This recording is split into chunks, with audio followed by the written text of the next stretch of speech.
Good afternoon and welcome to Lunchtime Series, proudly powered by leadershipbydesign.co, where we aim to add value to people's lives. You can catch us live every Wednesday and Thursday at lunchtime on ebizradio.com, where we talk everything leadership, coaching, and marketing. And you can listen to Lunchtime Series on all your major podcast channels today.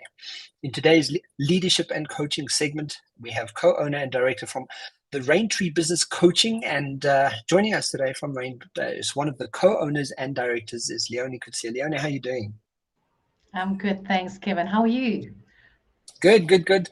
Excited about the conversation we're going to have today. Yeah. It's we are doing a bit of a series on the WINGS concept, which is the work and industry neutral growth skills.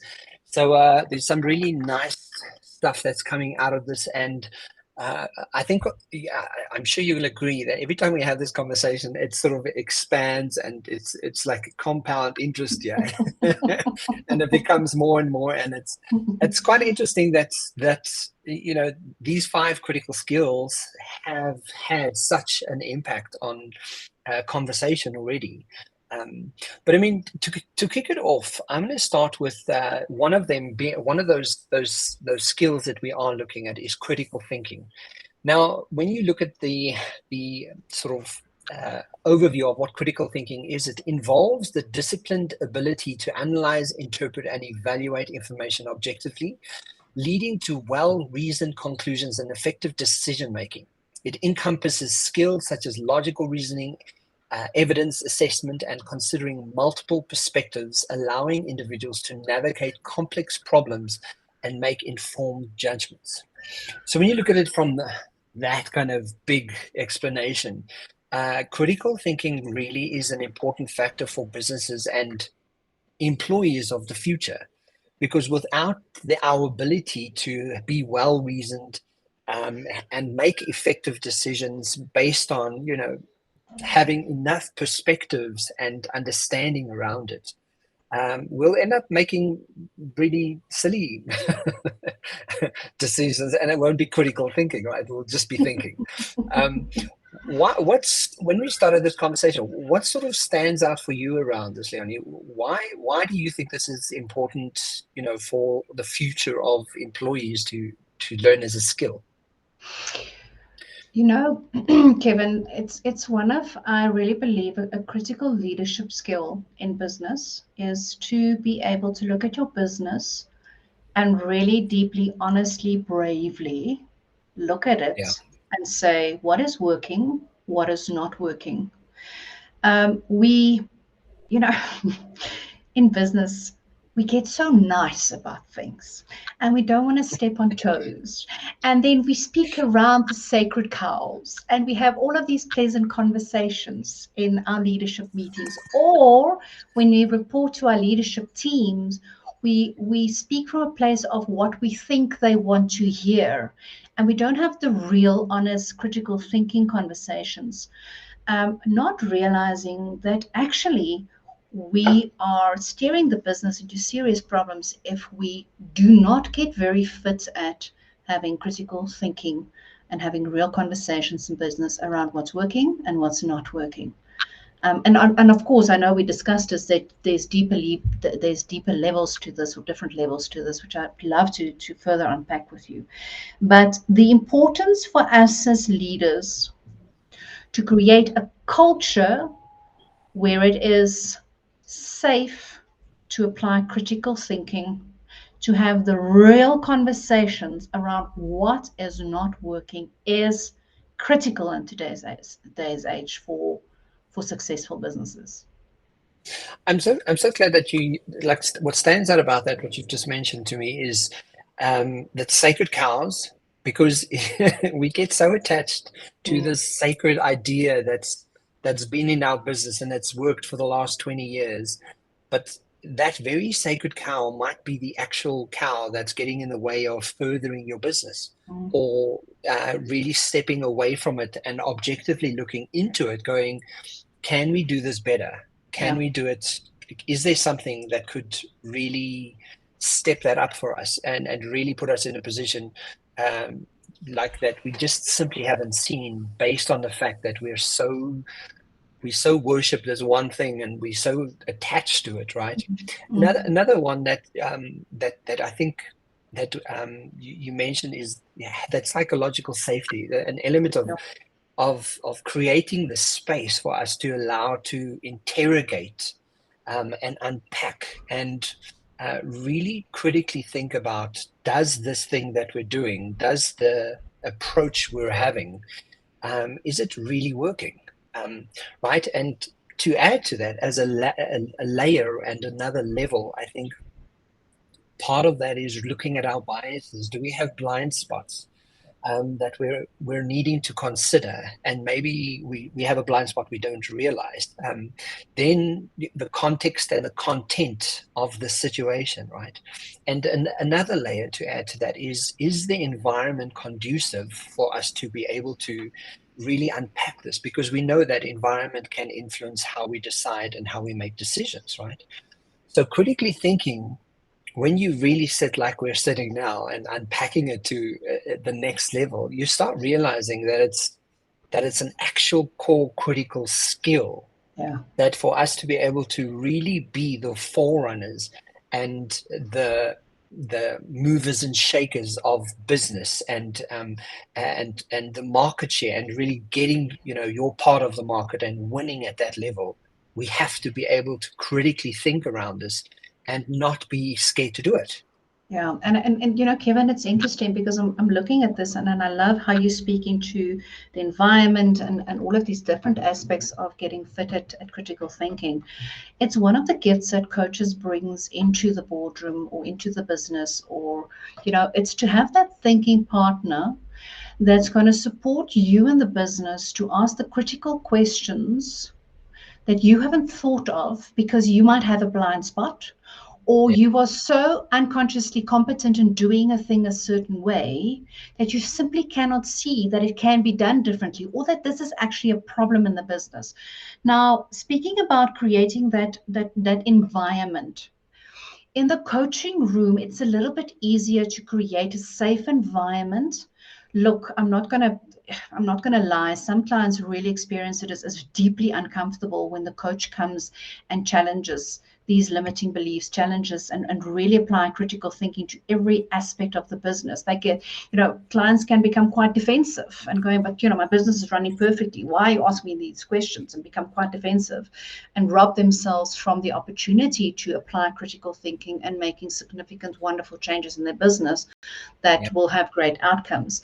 So as coaches, we work very hard to create that safe, trusting environment to be able to support our clients and ask them those challenging questions that will support them to apply the critical thinking and to start seeing past their blind spots and start seeing how they can do things differently, is the one level of that. But I think leaders have a responsibility today to take that concept and to create a culture of critical thinking where they create safe environments for their staff. Because you've mentioned it so beautifully, we have blind spots. And as you, a business owner, or you as the MD of a business, or you as the shareholder of the business, is stuck in a certain way of looking at it, stuck in a certain way of thinking. If you do not empower your team around you to feel safe enough that they can step up and they can challenge, to know that they will be heard, that they will be considered, you are on your own. And there's so much one brain can come up with, where when you have a diverse group of people in your organization that bring that brilliance to the table, the solutions are just so much better. So it's important to understand that we need to create that environment where critical thinking can grow and flourish in our business. I remember in the organization where I used to work, we had one year a theme. Every year we had a theme that we worked on and kind of drove how we would work achieving our goals. And one of the themes was Kaizen, which comes from the Japanese, right? Which is the concept of continuous improvement. Mm. So every single individual in the organization was tasked and was challenged and was given the opportunity to say, right, in your little block where you are working, what are you proposing can be done better? What could change here? And because it was a safe environment, people stepped up and they were heard. And the organization as a whole just improved because it became a culture of how can we continuously improve the way that we are working. And the results were phenomenal. Yeah. Yeah, as you're talking, one of the things when we did unpack this, we also we also noted that some people have that very strong opinion. If it ain't broke, don't fix it, Mm. right? And I think from being an entrepreneur and someone who's always out there making things happen, my stance on this is like, no, obviously there's a you have to critically think, you have to be at the forefront of everything. It's almost a natural position for me to look at the Kaizen process and go, I need to do that on a daily, weekly kind of basis, right? Where in certain companies and certain perspectives, you kind of go, okay, but this is a brilliant product. It works. Why would we change it, right? So it's a very juxtaposition that we can find ourselves in to kind of go, okay, when do we need to critically think through things? And does it mean we have to really look at every product and rethink it? And again, it's such an interesting position to be in, because you kind of go yes and no, right? Like, do we have to really critically think about a product that sells, that works, that makes a difference? But then, if you look at the iPhone, it's just a product that, something I use. Critically thinking through what could be better. I mean, when it started out as the iPhone, it was, wow, like this is a touch screen, whatever. Today, I can get to speak to my iPhone. Today, I can ask it to research things. I can get it to do stuff. So because they were willing, and I think that's the positioning of this, you're willing to be able to look at the sacred cow and go, okay, cool. It is a sacred cow. It's beautiful. But what if it was better? And maybe it's a conversation of considering the what if factor. And I think, from an NLP perspective, we generalize, distort, and delete information. So we just know what we know because that's what we know. And we don't really know what we don't know. Speaking to your point of, the competence, incompetence kind of factor. But if we're able to, as leaders, as decision makers, as innovators, to kind of go, what if this was possible? And I think that sort of lends itself to whether we should change things or whether we should keep this thing the same, right? But another one point I just want to add to that is, my ego also gets in the way, right?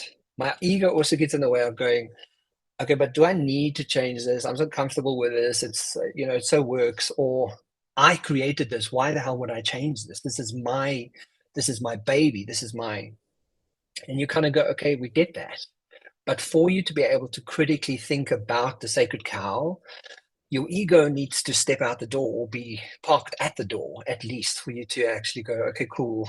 Let me look at this from and I use the wings concept because I'm so excited about it. And when I've started chatting to you guys and with you and Angela,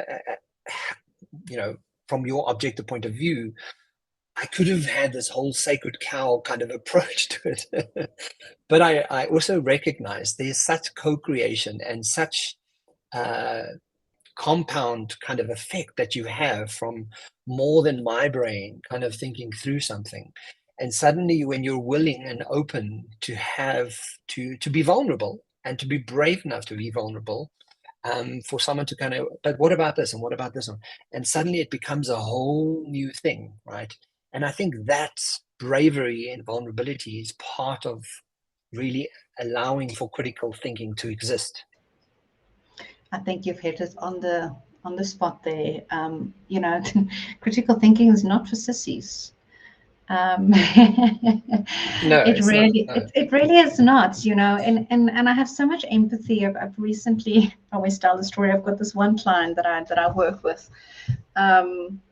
when he started the process of setting business goals, and really working towards these business goals, I was met with such resistance because his everything was poured into this business that he's developed, and he's so proud of this business, and the business was successful, right? They were profitable, they were employing X amount of people, the people were loyal, they stayed there forever. Looking at the business as is, there was really nothing wrong with the business, right? But his objective, and it kind of weaves nicely because that's the next thing I want to speak to, is that system of delivery. His objective was, because he wanted to step out of the business and hand over to his son, his objective was to build a system of delivery, because currently the business was him.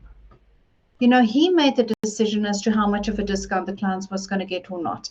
He did the invoicing. He did everything in the business.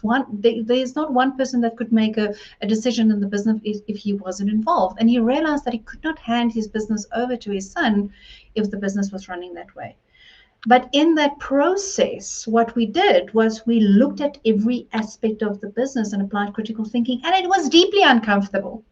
And this poor man, I met ego many, many, many times in the room, and I just had to have empathy for that and gently guide him to be able to go, oh, but remember, this is what we're doing. We're not saying the business is wrong or broken, but you're building. And it's important, specifically when we're talking to business owners, right? In corporate, it's different. But specifically when we're speaking to business owners, understand that there's going to be ego is going to play a role, and it's going to keep you away from critical thinking, because you have poured your blood, sweat, and money and investment and everything into this business. But what if the people in the room can contribute and can lead your business with you and enhance the business? How successful could that look, right? And to start opening up and hearing what your team is bringing to the table. And then that beautiful thing happens where we start collaborating, and people, start taking ownership, and there's all of these other beautiful aspects in successful business management that's brought into the business. The second thing that I want to speak to, just and the 2 points that you raised, was that it's a system of delivery conversation, because it's a tricky one. And we see this very specifically playing out in big corporates. When we build a business, we kind of do it hinkety-pinkety. Somewhere along the line, we start learning that we need to develop a system of delivery for our business to start running professionally.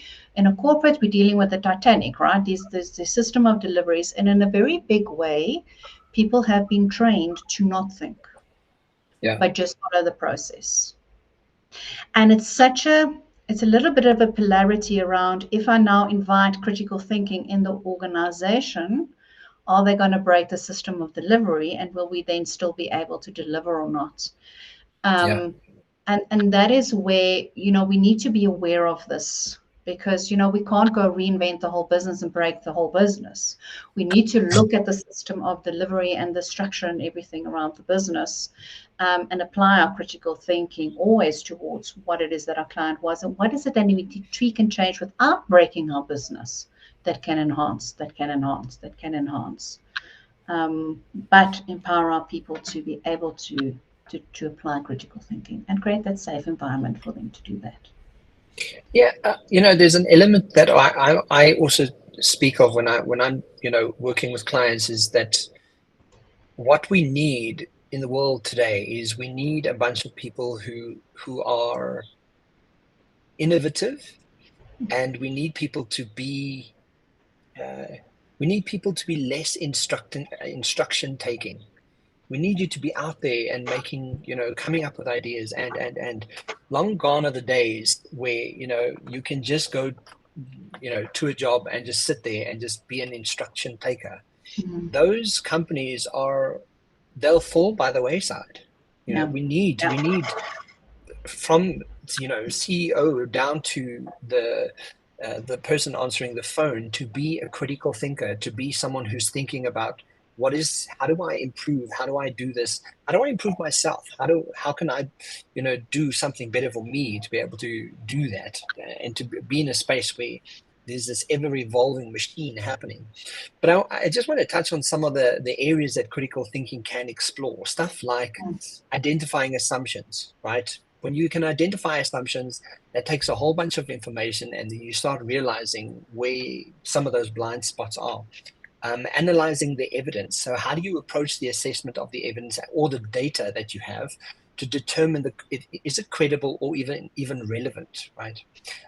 Balancing objectivity and subjectivity. How do you strike a balance between those two and really understand how your biases are playing into that? What is your problem solving strategy? Another one being synthesizing information. So when faced with multitude of information sources, how do you synthesize or integrate diverse viewpoints to form a comprehensive understanding of a topic? But also maybe it's an idea, a proposition to run a pilot program around something and run a pilot on a product that you're innovating or changing specifically. Another important one is handling ambiguity, and then also engaging with counter arguments. And I think that one's a nice big one because nobody likes to engage with counter arguments, and it's difficult for people to kind of go there. But I mean, these are just some of the areas that we can actually use to actually critically think and enable ourselves to really step to the next level of moving through to critical thinking and becoming comfortable with the uncomfortability of it.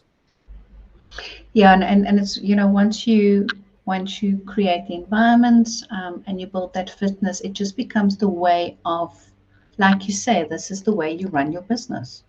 It's such an unconscious competence for you now. You can't imagine doing it differently, and therefore your business is dynamic, right? We're continuously improving and growing, and we've done it this way, and what if we tweak it in this way? And it's just getting better, always improving, and that really is the gift of critical thinking. And today's day and age, where data has just become such a critical aspect in business, and people understanding the value of data mining, and the big corporates appointing big data centers within their businesses, being able to look at the data and apply critical thinking with a team of people within the organization is just so valuable to business, and it will make us much more relevant in serving our target markets, because that's what it's all about. Business is about understanding who you are serving, what are their needs, and how are you serving them, whether that is with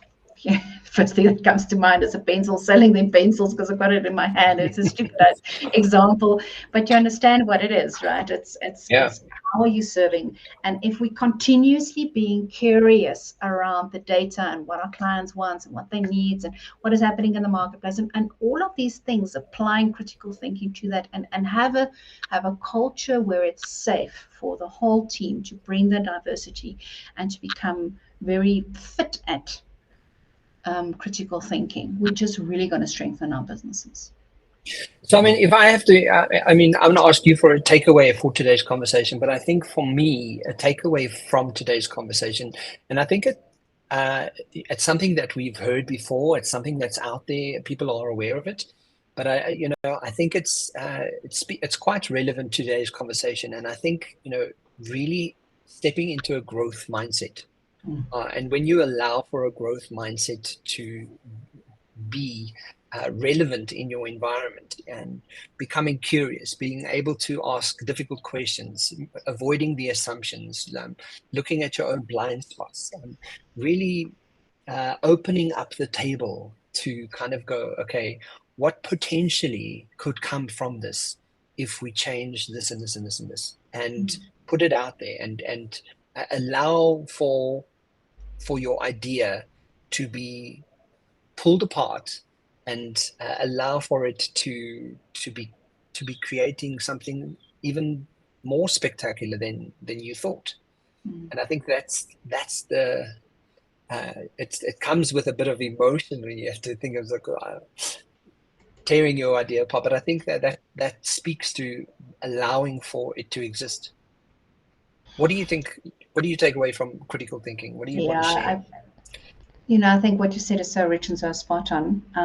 I think what I just want to highlight here is really where this is where an executive coach or a business coach can really be beneficial for you. This is something that you as a leader are not fit at. Get the expert in to support you and to walk that journey with you, to create that thinking space for you, to get past your bias, to help you to create that environment, to be able to guide you in terms of the context and being able to ask the right critical questions. It's that fresh pair of eyes on your business Yeah. that will just really support you in getting fit at, if you are not already, getting fit at critical thinking. And then as leaders in business, we need to make sure it's almost our responsibility to ask yourselves, how can I create a safe environment for my team? How do we build this fitness in our teams? How can I hear their voice and really get the value of what they can bring to my business, to me? And again, if you need the help of outside coaches, get it, because it's one of the cornerstones, I believe, in today's day and age. There are so much change, and we need to be real here. COVID is only 3 years ago. Yeah. And we have gone through so much change, and business owners, especially around our smaller businesses, our enterprise business and our small, medium businesses, not even speaking about the micro guys, are change fatigued. Yes. The Afrikaans word for this, and I don't know if there's a nice English translation, is hulle is vuisfoos with all the No, there change. is not. Yeah, about Face everything that first. happened only in the last 3 years. Mm. We are exhausted as business owners. Yeah. But this is an aspect, and that's why I'm saying get that coach to come and support you, to be able to hold your hand and walk this journey with you. Because we were all in survival mode for the last 3 years as business owners.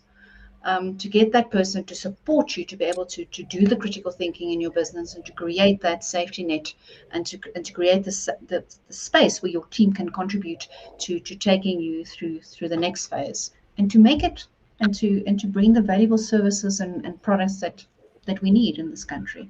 The Yeah. importance of small businesses to the economy, we all know it's a critical aspect that we need. Absolutely. Leoni, thank you so much. Thank you for being here. Thank you for picking my brain and sharing with me as well, and allowing me to pick yours. Guys, we're going to be doing this. We're going to be finishing the Wings series. We're going to be talking about all those critical skills, and all of them encompass creative thinking, critical thinking, social intelligence, self-management, and attention management. So we've got a few more to go. And co-owner and director of Raintree Business Coaching, Leoni Coetzee, thank you for being here. Thank you for sharing. And I will chat to you soon. Lovely. Thank you so much for the opportunity, Kevin, and have a super day. Cheers for now. Bye.